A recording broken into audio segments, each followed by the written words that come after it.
আজকের খবর, চট্টগ্রামে এস আলমের তেলের কারখানায় আগুন। চট্টগ্রামের মাইজারটেক এলাকায় S Alam vegetable oil limited নামে ভোজ্য তেলের কারখানায় আগুন লেগেছে। আজ সকাল 8টা 20 দিকে আগুনের সূত্রপাত হয়।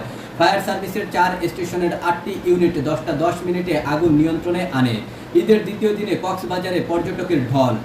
পবিত্র ঈদ উল ফিতর এবং বৈশাখের ছুটির দিন পর্যটন নগরী কক্সবাজারে আসতে শুরু করেছেন পর্যটকরা। ঈদের দ্বিতীয় দিন থেকে বহুগুণে বাড়ছে পর্যটকের সংখ্যা।